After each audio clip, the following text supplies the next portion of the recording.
का boiler board सबसे बेहतर, सबसे मजबूत।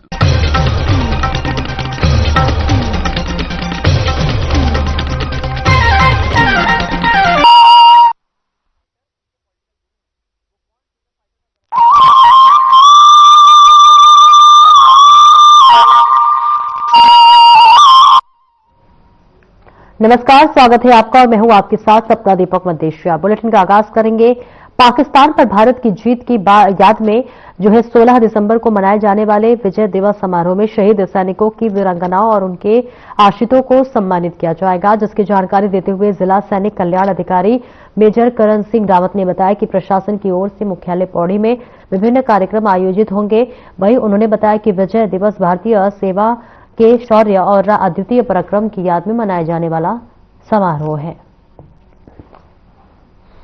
तो पौड़ी से तस्वीर दिखा रहे जहां विजय दिवस समारोह का आयोजन हो रहा है, जहां पर वीरांगनाओं को यहां पर सम्मानित किया जाएगा। जिनके पति शहीद हो गए हैं उन्हें कल सम्मानित किया जाएगा। बेहद भव्य तरीके से इस पूरे समारोह का आयोजन किया जा रहा है, जहां पर बता दें कि विजय दिवस समारोह का ये आयोजन किया जा रहा है और सभी वीरांगनाओं को यहां पर सम्मानित किया जाएगा और जो कि बेहद ही भव्य तरीके से इस पूरे कार्यक्रम का आयोजन किया जा रहा है। यहां वीरांगनाओं को देखिए यहां पर सम्मानित भी किया जाएगा और इसी के साथ साथ मेजर करण सिंह रावत ने इस पूरी बात की जानकारी दी है, जहां विजय दिवस के रूप में सभी वीरांगनाओं को यहां पर निमंत्रण दिया गया है और कल विजय दिवस के रूप में भव्य कार्यक्रम का आयोजन होने वाला है, जहां पर शहीद सैनिकों की याद में इस पूरे कार्यक्रम का आयोजन किया जा रहा है। इस आयोजन को मनाया जाएगा। तमाम यहां पर लोग मौजूद रहेंगे। यहां पर वीरांगनाओं को भी निमंत्रण दिया गया है, जिन्हें सम्मानित किया जाएगा। देखिए, प्रत्येक वर्ष की भांति इस वर्ष भी हम 16 दिसंबर को विजय दिवस का आयोजन कर रहे हैं और विजय दिवस के संदर्भ में आपको ये बताना चाहूंगा कि ये भारत की पाकिस्तान पर ऐतिहासिक विजय का दिन था, जब बांग्लादेश की आजादी के लिए ये लड़ाई लड़ी गई थी।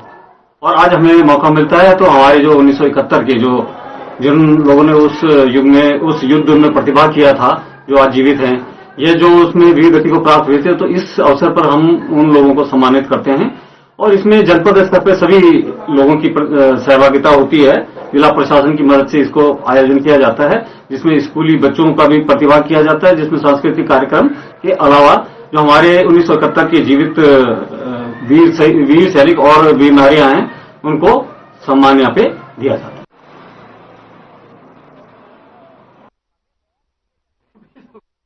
और उत्तराखंड राज्य विधिक सेवा प्राधिकरण नैनीताल एवं जिला विधिक सेवा प्राधिकरण देहरादून के निर्देशानुसार स्वास्थ्य शिविर मेडिकल हेल्थ चेकअप कैंप का आयोजन किया गया। इसमें प्राविधिक कार्यकर्ता हरीश कुमार ने मेडिकल कैंप की व्यवस्था का संचालन किया, जिसमें प्राविधिक कार्यकर्ता हरकिशन ने पूरा सहयोग किया। इस स्वास्थ्य शिविर में ब्लड टेस्ट, ब्लड प्रेशर सहित कई बीमारियों की दवाइयों को व्यवस्थित की गई थी और वही जिला विधिक सेवा प्राधिकरण के सचिव ने शिविर में जाकर आयोजन का निरीक्षण किया तथा सभी डॉक्टरों से मिलकर लोगों की व्यवस्था संबंधी जानकारी ली और सभी लोगों को नियमित जांच तथा अपने स्वास्थ्य का ध्यान रखने की सलाह दी।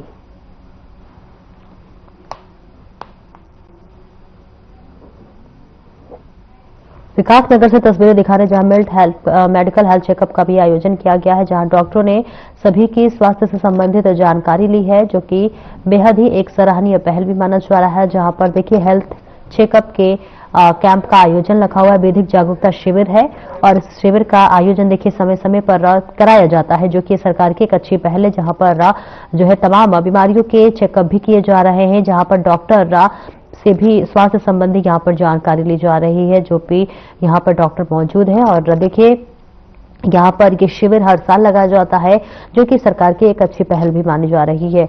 फिलहाल आपको तस्वीरें दिखा रहे जहां पर मेडिकल हेल्थ चेकअप कैंप का आयोजन किया गया है। तमाम लोग यहां पर पहुंचे हुए हैं और अपने स्वास्थ्य की जांच करा रहे हैं। आपको बता दें जिला विधिक सेवा प्राधिकरण देहरादून में ये तस्वीरें दिखा रही हूं, जहां पर यहां मेडिकल हेल्थ चेकअप का आयोजन किया गया है और जो तमाम लोग हैं वो इस स्वास्थ्य की सुविधा लेते हुए पहुंच रहे हैं। स्वास्थ्य संबंधी उन्हें विशेष जानकारियां भी दी जा रही हैं और यहां पर उनका चेकअप भी किया जा रहा है, जो कि एक अच्छी पहल भी मानी जा रही है। तमाम बीमारियों की जानकारी के बारे में यहां पर जागरूक भी किया जा रहा है और इसी के साथ साथ स्वास्थ्य शिविर का यह आयोजन किया गया है, जहां पर तमाम लोग अपने मेडिकल चेकअप के लिए पहुंचे हुए हैं, जहां पर एक विशेषज्ञ डॉक्टर की तरफ से भी सलाह दी जा रही है, जहां पर विधिक जागरूकता शिविर का आयोजन किया गया। और देखिए, ये हर जिले में किया जाता है, हर साल किया जाता है और स्वास्थ्य संबंधी जो है जानकारी दी जाती है और इसी के साथ साथ प्राविधिक कार्यकर्ता जो है इसका पूरा संचालन करते हुए नजर आ रहे हैं।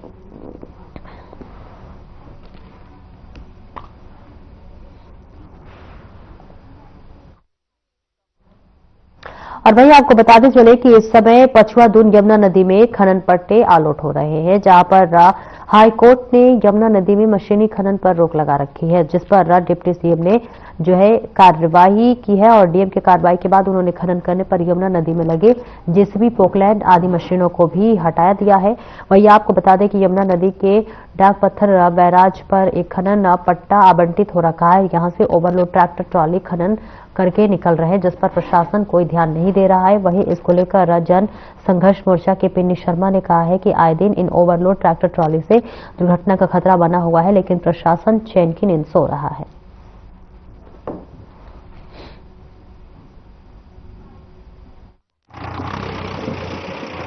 ट्रक भी ओवरलोड अति हो गई, हद से ज्यादा। और शायद ऐसा लगता है कि शायद परिवहन विभाग, आरटीओ और पुलिस भी शायद उनकी सुरक्षा में लगे हुए हैं, जिस वजह से, क्योंकि उनके पूरे चौकी थानों के सामने से और आरटीओ ऑफिस है ढकरानी, और आरटीओ साहब का भी ये है कि शायद ये भी क्षेत्र में तभी निकलते हैं जब इन्हें पता है कि खनन का टाइम है। उस टाइम ये रोड पे कहीं कोई नहीं दिखेगा आपको। ओवरलोड का तो इतना ये पछुआ दून का छोड़ो, पूरे स्टेट की पूरी स्थिति चल रही है इस टाइम। कहीं भी आप देख लो ओवरलोड की, तो पूरे उत्तराखंड में ही। और अधिकतर खनन के वाहन जो ये मौत का सामान लेकर रोडों पे चल रहे हैं, ऐसे चलते हैं जैसे कोई उन्होंने बम रखा हो ट्रक में या ट्रैक्टर में, कि इन्हें इतनी गति है इनकी कि सामने कोई भी आ जाए।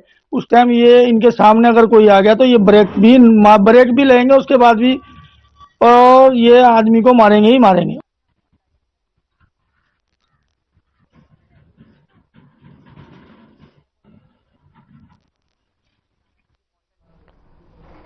और उत्तराखंड में 38वें राष्ट्रीय खेलों की तैयारी तेज हो गई है। राष्ट्रीय खेलों का शुभारंभ प्रतीक जो है मौली अब नए अवतार में नजर आएंगे, जहां पर बता दें कि यह खिलाड़ियों के नजरिए से ज्यादा आकर्षक और प्रेरक होगा। नेशनल गेम्स के शुभंकर मौली को आज होगी लॉन्चिंग, जहां गेम्स का लोगो बना और आकर्षक मशाल में भी गंगा जो है ब्रह्म कमल दिखेंगे। यही कार्यक्रम में मुख्यमंत्री पुष्कर सिंह धामी लॉन्चिंग कार्यक्रम में बतौर मुख्य अतिथि शिरकत करेंगे। इतना ही नहीं, केंद्रीय खेल राज्य मंत्री रक्षा खड़से और भारतीय ओलंपिक संघ के अध्यक्ष पीटी उषा भी इस दौरान मौजूद रहेंगे। शाम 5 बजे से महाराणा प्रताप स्पोर्ट्स कॉलेज रायपुर देहरादून में कार्यक्रम आयोजित होगा।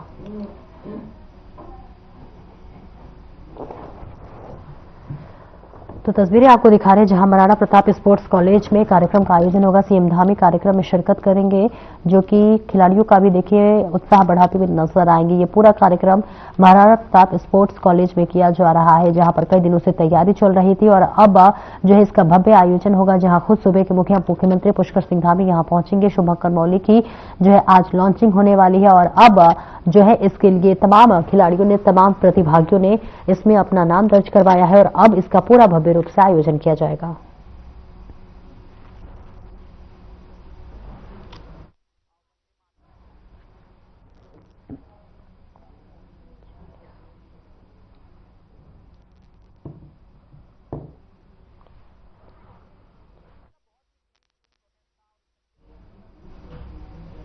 रुकेंगे छोटे से ब्रेक के लिए, जल्द लौटते हैं।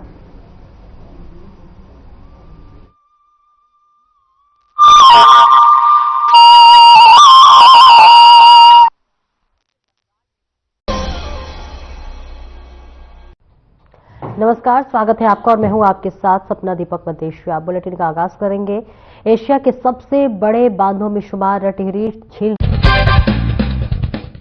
नमस्कार दोस्तों, आज महंगे टमाटर ने भले ही शहरी लोगों की किचन का बजट बिगाड़ दिया, लेकिन टमाटर की इस लाली से सैकड़ों गरीब किसानों के चेहरों पर मुस्कुराहट आ गई है। पुणे के किसान ईश्वर गायकर को मई में टमाटर की कीमतों में भारी गिरावट के कारण बड़ी मात्रा में टमाटर नष्ट करने पड़े थे, लेकिन फिर भी वो असफलता से विचलित नहीं हुए और बिना डरे उन्होंने अपने 12 एकड़ के खेत में टमाटर की खेती करना जारी रखा। अब टमाटर की आसमान छूती कीमतों के बीच किसान गायकर की कड़ी मेहनत ने शानदार परिणाम दिया है। इससे वो करोड़पति बन गया। उन्होंने दावा किया है कि 11 जून से 18 जुलाई के बीच अपनी फसल बेचकर 3 करोड़ रुपए उसने कमाए हैं। इस साल भी 12 एकड़ लगाया और उससे वो 12 एकड़ में मेरा अभी तक 17,000 कैरेट का है और वो कैरेट को 770 से लेके 2311 तक भाव मिला है अभी तक। भगवान के दरबार में देर है लेकिन अंधेर नहीं। गायकर और टमाटर की ये कहानी बिल्कुल वैसी है जैसे एक बार एक किसान की सबसे ज्यादा दूध देने वाली गाय गहरी खाई में गिर गई। उसने लाख कोशिश की लेकिन गाय को खाई से बाहर निकालने में असफल रहा। आखिरकार उसने उसे जिंदा दफनाने का फैसला किया और गाय पर मिट्टी डालनी शुरू कर दी। गाय जैसे ही अपने ऊपर मिट्टी के बोझ को महसूस करती वो उसे झटक कर उस पर पांव रख देती है। किसान ने यह सब देखकर बड़ी हैरानी महसूस की और उस गाय को बचाने का उसको आइडिया मिल गया। किसान बार बार गाय पर मिट्टी डालता और गाय भी बार बार मिट्टी को झटक कर उसके ऊपर आ जाती है। आखिरकार वो घड़ी आ गई जब खाई में मिट्टी भर गई और गाय पूरी तरह से समतल जगह पर आ गई। इसे देखकर किसान बड़ा खुश हुआ क्योंकि उसी गाय के दूध को बेचकर वो अपना घर चलाता था। दोस्तों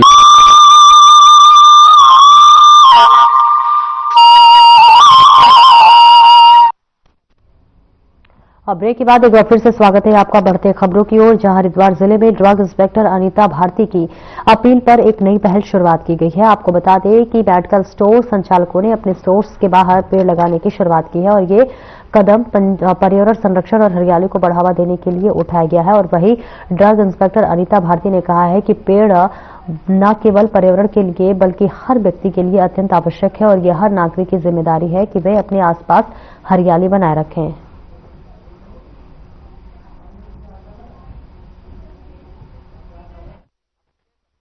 क्योंकि ग्लोबल वार्मिंग को रोकना है और काफी जो है पेड़ जो है बहुत जरूरी है हमारे लिए। तो मेडिकल स्टोर वालों को मैं यही हिदायत देती हूँ कि अगर कई बार क्या होता है कि मेडिकल स्टोर में जाती हूँ, सामने कूड़े के डब्बे रखे होते हैं एक्सपायरी का, तो मैंने उन्हें बोला कि आप एंट्री जो आपकी है एंट्री पे आप लोग पेड़ लगाए। एटलीस्ट एक मेडिकल स्टोर वाला भी अपनी दुकान के आगे 2 पेड़ लगाता है तो उससे काफी हद तक राहत मिल सकती है पॉल्यूशन से और ग्रीनरी हम लोग डेवलप कर सकते हैं। हाँ, काफी लोगों ने, मैं अभी मीटिंग की तो मीटिंग के दौरान मेरे द्वारा बताया गया था।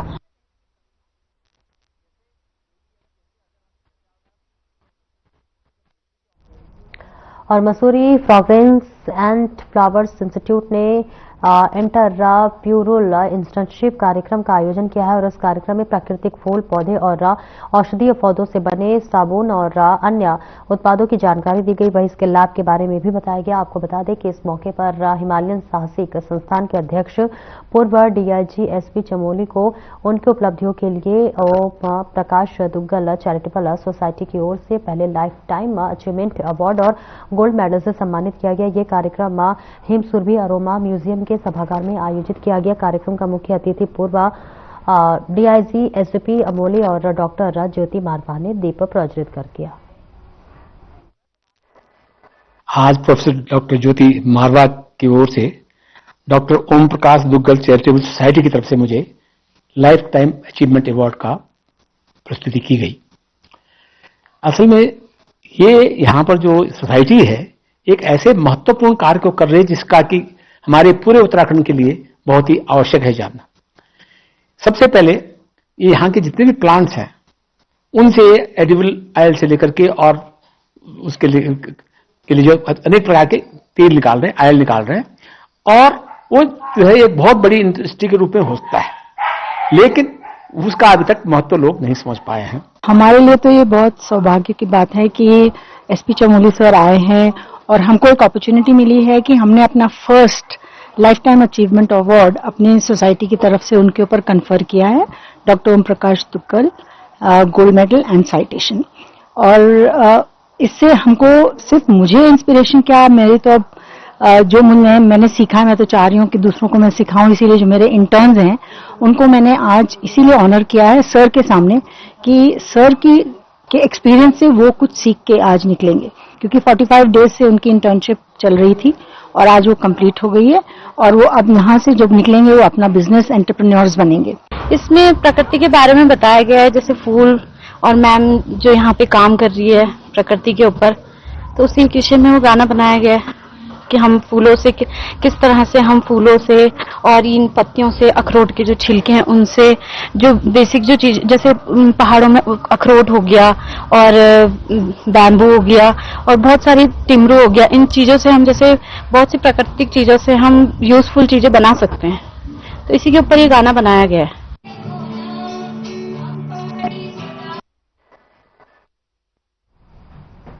और मंगलौर में महिला सशक्तिकरण हेतु मिशन चलाया जा रहा है। इस मिशन ऑपरेशन नई किरण के अंतर्गत मंगलौर राजकीय डिग्री कॉलेज में सीओ मंगलौर विवेक कुमार और महिला पुलिस ने शिक्षिका एवं छात्राओं को जागरूक कर महिला हेल्पलाइन नंबरों की जानकारी दी है, जिसमें कि महिलाओं और छात्राओं के साथ होने वाली घटनाओं पर अंकुश लगाया जा सके। बता दें कि इस कार्यक्रम में छात्राओं और शिक्षिकाओं को केंद्र एवं राज्य सरकार द्वारा महिलाओं के कल्याण हेतु चलाई जा रही परियोजनाओं से भी अवगत कराया गया।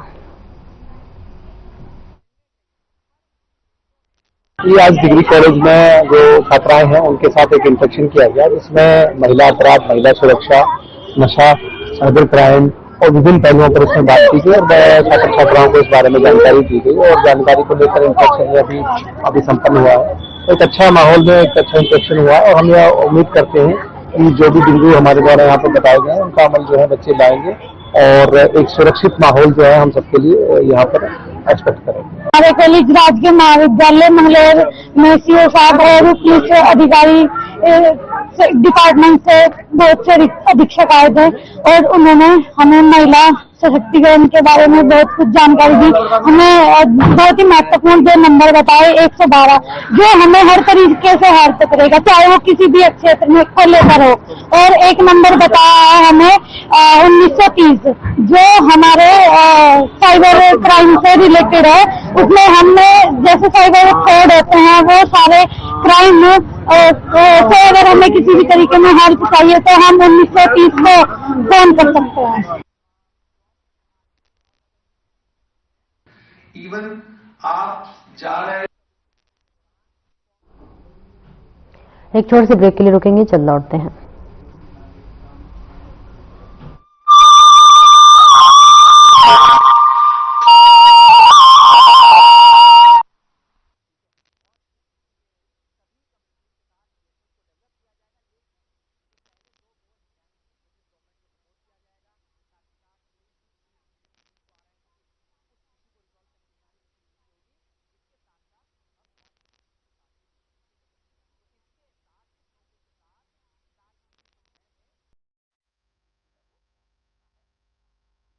जीवन है, इसमें मुसीबतें, समस्याएं, स्ट्रगल, ऑब्स्टेकल्स, ये सब आए दिन आते ही रहेंगे।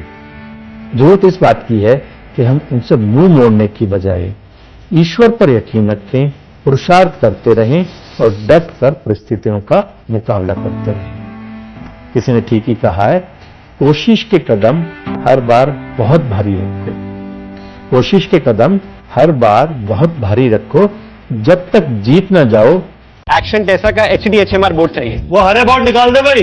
ये तो एक्शन टेसा का HDHMR बोर्ड नहीं है। सारे हरे बोर्ड एक जैसे ही होते हैं। क्या ये दीमक बोरर रेजिस्टेंट है और वाटर रेजिस्टेंट? हम बैठे हैं ना। किसी भी हरे बोर्ड को HDHMR समझकर घर लाओगे तो पछताओगे, क्योंकि सिर्फ एक्शन टेसा का HDHMR बोर्ड ही है वाटर, टर्माइट और बोरर रेजिस्टेंट। सर फर्नीचर किस बोर्ड का बनवाएं? बॉयलर बोर्ड का, उबलते पानी से डलता भी नहीं है। आग लग जाए तो जलता नहीं है। दीमक बोरर से इसका कुछ बिगड़ता भी नहीं है। राइट।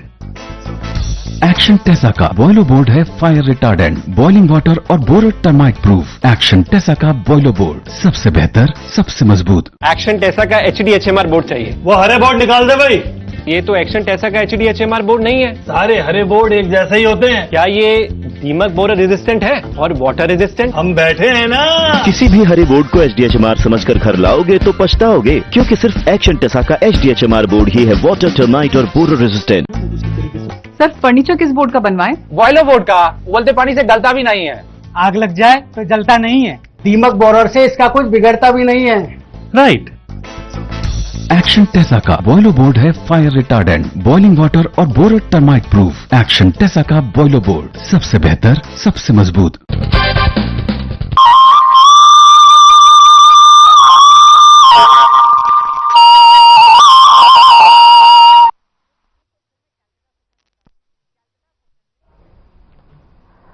ब्रेक के बाद एक बार फिर से स्वागत है आपका। खबरों में आगे बढ़ेंगे। उत्तराखंड में निकाय चुनाव को लेकर लगभग तैयारियां पूरी हो चुकी हैं। शहरी विकास ने नगर निकाय चुनाव के लिए आरक्षण को मंजूरी दे दी है, तो वहीं शहरी विकास निदेशालय ने अपने आदेशों में नगर पालिका, नगर पंचायत और नगर निगम के लिए अधिसूचना जारी कर दी है। वहीं निदेशालय द्वारा वार्ड के आरक्षणों की समय सारणी भी जारी की गई है और इस बार आरक्षित सीटों पर बड़ा बदलाव किया गया है। आपको बता दें, ऋषिकेश नगर निगम सीट एससी को दी गई है और वहीं देहरादून, कोटद्वार, श्रीनगर, रुद्रपुर और काशीपुर नगर निगम को आरक्षित रखा गया है। इसके अलावा हरिद्वार नगर निगम ओबीसी महिला को दी गई है और रुड़की, पिथौरागढ़ और अल्मोड़ा नगर निगम भी महिला को दी गई है। चुनाव को लेकर अब शहरी विकास निदेशालय जल्द चुनाव आयोग से मिलेगा।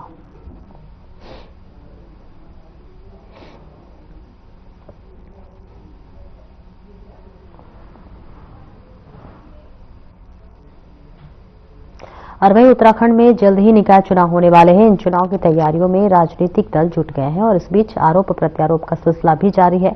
आपको बता दें, बीजेपी कांग्रेस नेताओं के बीच जुबानी जंग जारी है। दरअसल उत्तराखंड कांग्रेस प्रदेश प्रभारी कुमारी शैलजा बीते लंबे समय से उत्तराखंड का दौरा नहीं की है और वहीं दूसरी ओर बीजेपी में से एक और भाजपा प्रभारी नगर निकाय चुनाव की तैयारी को लेकर देहरादून पहुंचकर समीक्षा बैठक भी कर चुके हैं। और ऐसे में भाजपा ने तंज कसते हुए कहा कि कुमारी शैलजा को उत्तराखंड से लगाव नहीं है और न ही उनका भावनात्मक प्रेम उत्तराखंड से है। बीजेपी नेता का बयान सुनने के बाद कांग्रेस प्रदेश प्रवक्ता प्रतिमा सिंह ने पलटवार किया है।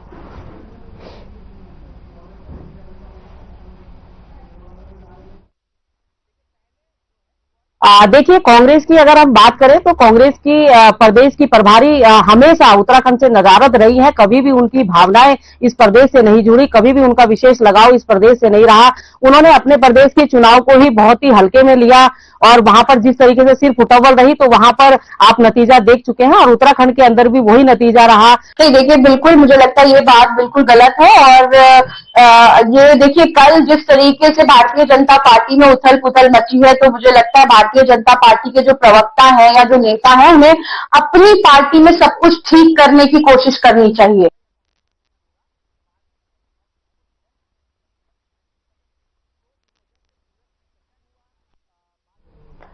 और वही अशोक चक्र विजेता शहीद मोहन नाथ गोस्वामी के नाम से मिली स्टेडियम के निर्माण की मांग को लेकर कांग्रेस आगामी 16 दिसंबर से 18 दिसंबर तक 3 दिवसीय विशाल जनजागरण पदयात्रा निकालेगी। इस यात्रा में कांग्रेस प्रदेश अध्यक्ष सहित कई बड़े नेता शामिल होंगे। आपको बता दें, पदयात्रा का शुभारंभ बिंदुखत्ता के इंद्रनगर प्रथम से किया जाएगा और ये पदयात्रा लगभग 30 किलोमीटर तक चलेगी, जो कि संपूर्ण विधानसभा में घूमेगी और वही यात्रा का समापन 18 दिसंबर को किया जाएगा और इसे पूर्व तहसील परिसर के समीप एक विशाल जनसभा का आयोजन भी किया जाएगा, जिसके बाद कांग्रेस कार्यकर्ताओं द्वारा महामहिम राज्यपाल महोदय तथा सूबे के मुख्यमंत्री के नाम एक ज्ञापन सौंपा जाएगा।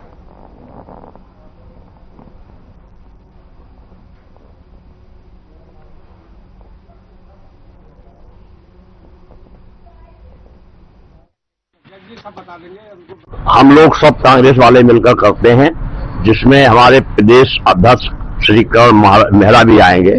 ये हमारा कार्यक्रम 16, 17, 18, 3 दिन का है, जिसमें स्वर्गीय शहीद मोहननाथ गोस्वामी जी का यहाँ पर जब कांग्रेस सरकार थी, श्री हरीश रावत ने जो मुख्यमंत्री थे उत्तराखंड सरकार के, इनके द्वारा 2-3 बार यहाँ आए और उन्होंने शहीद मिनी स्टेडियम की घोषणा की। उसमें श्रम मंत्री श्री हरिश्चंद्र दुग्गापाल थे, इनके द्वारा भूमि पूजन किया गया और वादा किया गया और उनके द्वारा प्राप्त करके भूमि का हस्तांतरण भी प्राप्त चल रहा था, लेकिन पता नहीं क्या हुआ, इस सबको शहीद सब ठंडे बस्ते में डाल दिया भाजपा सरकार। ये पद यात्रा जो है शहीद मोहननाथ गोस्वामी जी अशोक चक्र विजेता, इनका 2015-16 में यहाँ पर एक मिनी स्टेडियम की घोषणा हुई थी और उसके बाद 10 लाख रुपया टोकन मनी भी उसका आ चुका था और साथ में बागेश्वर में जनपद में बाबे वहाँ पर खाती गांव है, वहाँ पर वो भूमि हस्तांतरण का भी कार्यक्रम चल रहा था, उस टाइम हो गया था ये, लेकिन आज तक वो स्टेडियम नहीं बना। लेकिन आज अब सुनने में आ रहा है कि अभी तक वो स्टेडियम की भूमि हस्तांतरण नहीं हो पाई है। 2016 में कांग्रेस सरकार में अशोक चक्र विजेता शहीद मोहननाथ गोस्वामी स्टेडियम की स्वीकृति हुई थी, लेकिन अभी तक उसमें एक ईंट भी नहीं लगा है। ये सरकार के इतने साल, लेकिन ये सरकार शहीदों के नाम पे वोट ले लेती है, शहीदों के नाम में लोगों को बरगला लेती है, लेकिन इतना बड़ा स्टेडियम और जिले का एकमात्र अशोक चक्र हमें सरकार ने दिया है, तो अभी तक वो स्टेडियम स्टार्ट नहीं हुआ है। हम यहाँ पर 3 दिन की पदयात्रा कर रहे हैं, जिसमें जो है आक्रोशित सारे लोग इकट्ठा होकर पदयात्रा करेंगे। 16 को हमारी पदयात्रा स्टार्ट होगी।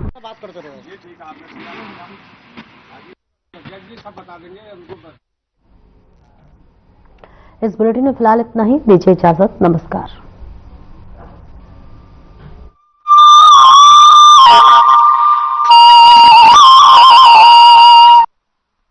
आपकी ये वुडन फ्लोरिंग सिर्फ दिखती